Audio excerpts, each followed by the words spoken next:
Hello. പലപ്പോഴും students പറയുന്നൊരു കാര്യമുണ്ട്, മിസ്സേ പഠിക്കണമെന്ന് നല്ല ആഗ്രഹമുണ്ട്, പക്ഷേ സമയം കിട്ടുന്നില്ല എന്ന്. ഈ സമയത്തെ പറ്റി ഒന്ന് സംസാരിക്കാമെന്ന് ഞാൻ വിചാരിച്ചു. എല്ലാവർക്കും 24 മണിക്കൂറാണ്, പക്ഷെ പലപ്പോഴും നമ്മൾ ആരെങ്കിലുമൊക്കെ പറയാറുണ്ടല്ലേ, നമ്മൾ എപ്പോഴെങ്കിലുമൊക്കെ പറയാറുണ്ട് സമയം കിട്ടുന്നില്ല എന്ന്. ഞാനും പറയാറുണ്ട്. അപ്പോൾ ഈ സമയം എന്ന് പറയുന്നത് നമുക്ക് മാനേജ് ചെയ്യാൻ വളരെ ബുദ്ധിമുട്ടുള്ള ഒരാളാണ്. പോയാൽ നമുക്ക് ഒരിക്കലും തിരിച്ചു പിടിക്കാൻ പറ്റാത്ത ഒരാളുമാണ്. പലപ്പോഴും പല ആളുകളും ഏജ് ലിമിറ്റൊക്കെ അടുത്തെത്തുമ്പോഴായിരിക്കും അയ്യോ ഞാൻ നേരത്തെ ഒന്ന് പ്രിപ്പയർ ചെയ്തിരുന്നെങ്കിൽ എനിക്ക് ഏതെങ്കിലും ഒരു ലിസ്റ്റിൽ കയറാമായിരുന്നു എന്നൊക്കെ പറയുന്നത്.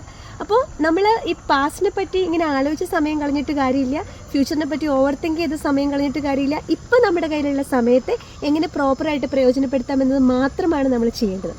അതിന് സമയത്തെ മാനേജ് ചെയ്യാനായിട്ടുള്ള ചില ടിപ്സ് ഷെയർ ചെയ്യാമെന്ന് ഞാൻ വിചാരിക്കുന്നു. എനിക്കറിയാവുന്ന ടിപ്സ് ഞാനും ഷെയർ ചെയ്യാം, നിങ്ങൾക്കറിയുന്ന ടിപ്സ് നിങ്ങളും ഷെയർ ചെയ്യണം കേട്ടോ.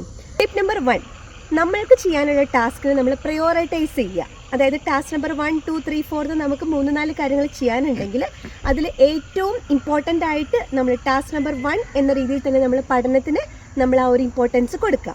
ഒരു കാര്യം ഓർത്താൽ മതി, നമുക്ക് വളരെ ഇഷ്ടപ്പെട്ട ഒരു കാര്യമാണെങ്കിൽ എത്ര സമയമില്ലെങ്കിലും നമ്മളത് എങ്ങനെയെങ്കിലും ചെയ്തിരിക്കും. അതായത് നമുക്ക് സമയം എത്രയില്ലെങ്കിലും നമുക്ക് ഇഷ്ടപ്പെട്ട കാര്യമാണെങ്കിൽ നമ്മൾ സമയം കണ്ടെത്തിയിരിക്കും, ഷുവറാണ്. നമുക്ക് ഇഷ്ടമില്ലാത്തൊരു കാര്യമാണെന്ന് വെച്ചോ നമുക്കത് ചെയ്യണം.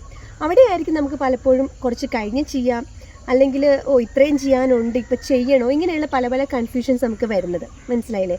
ഇപ്പോൾ എനിക്കത് കറക്റ്റ് നല്ല മൂഡിലല്ല, ഞാൻ സ്വസ്ഥമായിട്ട് ചെയ്യാം എന്നൊക്കെ നമ്മൾ വിചാരിക്കണം. നമുക്ക് അതിനോടുള്ള ഇഷ്ടം കുറയുമ്പോഴാണ്. നമുക്ക് അത്രമേൽ ഇഷ്ടപ്പെട്ട കാര്യമാണെന്നുണ്ടെങ്കിൽ നമ്മൾ എന്ത് കഷ്ടപ്പെട്ടും സമയം കണ്ടെത്തി അത് ചെയ്യും. അപ്പോൾ കഷ്ടപ്പെട്ട് പഠിക്കാതെ ഇഷ്ടപ്പെട്ട് പഠിക്കുക, അതാണ് എനിക്ക് ആദ്യം നിങ്ങൾക്ക് തരാനുള്ള ടിപ്പ് എന്ന് പറയുന്നത്. ടിപ്പ് നമ്പർ 1, അതായത് നമ്മൾ ഏറ്റവും ഹാപ്പി ആയിട്ട് നമ്മുടെ പഠനം സ്റ്റാർട്ട് ചെയ്യുക. ഇത്രയും ഉണ്ടല്ലോ എന്ന് വിചാരിക്കുമ്പോൾ ഇത്രയും ഉണ്ടായിക്കോട്ടെ, ഞാൻ ഇന്ന് ഇത്രയേ പഠിക്കുന്നുള്ളൂ എന്ന് നമ്മൾ വിചാരിക്കുക. കുറച്ച് പഠിച്ചാൽ മതി. ആ പഠിക്കുന്നത് വളരെ ഇഷ്ടത്തോടു കൂടി പഠിക്കുക. നമ്മൾ വൃത്തിയായിട്ട് ബുക്കൊക്കെ എടുത്ത് അതിനൊരു ഹെഡ്ലൈനൊക്കെ എഴുതി അണ്ടർലൈനൊക്കെ ചെയ്ത് വൃത്തിയായിട്ട് നമ്മൾ ടേബിളൊക്കെ വരച്ച് നല്ല ഇഷ്ടത്തോടു കൂടി പഠിക്കുക. ഇഷ്ടപ്പെട്ട് പഠിക്കുമ്പോൾ നമ്മുടെ ഫുൾ ഇഷ്ടം ആ പഠനത്തിൽ മാത്രമായിരിക്കണം. അപ്പം നമ്മളുടെ ബാക്കി മൊബൈൽ ഫോൺസ്, ബാക്കിയുള്ള ഡിസ്റ്റർബൻസ്, വാട്സാപ്പ് മെസ്സേജസ്, അത് ഇതൊക്കെ നമ്മൾ അങ്ങോട്ട് മാറ്റി വെച്ചിട്ട് ഇതിനെ മാത്രം അങ്ങോട്ട് സ്നേഹിക്കുക. എന്ത് ടാസ്ക് ചെയ്യുമ്പോഴും, ഇപ്പോൾ നമ്മൾ കുക്ക് ചെയ്യാൻ ഇഷ്ടമില്ലാത്ത ആളുകളായിരിക്കാം, പക്ഷെ നമുക്ക് ഇഷ്ടപ്പെട്ടവർക്ക് വേണ്ടി കുക്ക് ചെയ്യാനാണെങ്കിലോ നമ്മൾ കുറച്ചുകൂടി സന്തോഷത്തോടു കൂടി ആയിരിക്കും ചെയ്യുന്നത്, അല്ലേ? ഇനി നമുക്ക് താല്പര്യമില്ലാതെയാണ് കുക്ക് ചെയ്യുന്നതെന്നുണ്ടെങ്കിൽ നമുക്കതൊരു വലിയ ഡിഫിക്കൽട്ട് ടാസ്ക് ആയിട്ട് തോന്നും. അപ്പോൾ ഫസ്റ്റ് ടിപ്പ് ഇതാണ്, ഇഷ്ടപ്പെട്ട് ചെയ്യുക. എന്ത് കാര്യം ചെയ്യുമ്പോഴും അത് ചെയ്യണമല്ലോ എന്ന് കരുതി ചെയ്യാതെ അത് വളരെ സന്തോഷത്തോടു കൂടിയും ഇഷ്ടത്തോടു കൂടിയും ചെയ്യുക. അടുത്ത ടിപ്സ് നമ്മൾ വരും വീഡിയോസിൽ ഷെയർ ചെയ്യുന്നുണ്ടായിരിക്കും. നിങ്ങളുടെ ടിപ്സ് നിങ്ങളും കൂടി ഷെയർ ചെയ്യണം കേട്ടോ. നമ്മുടെ ടാസ്ക് ഇതാണ്, സമയത്തെ എങ്ങനെ നമുക്ക് മാനേജ് ചെയ്യാം. ഓക്കെ.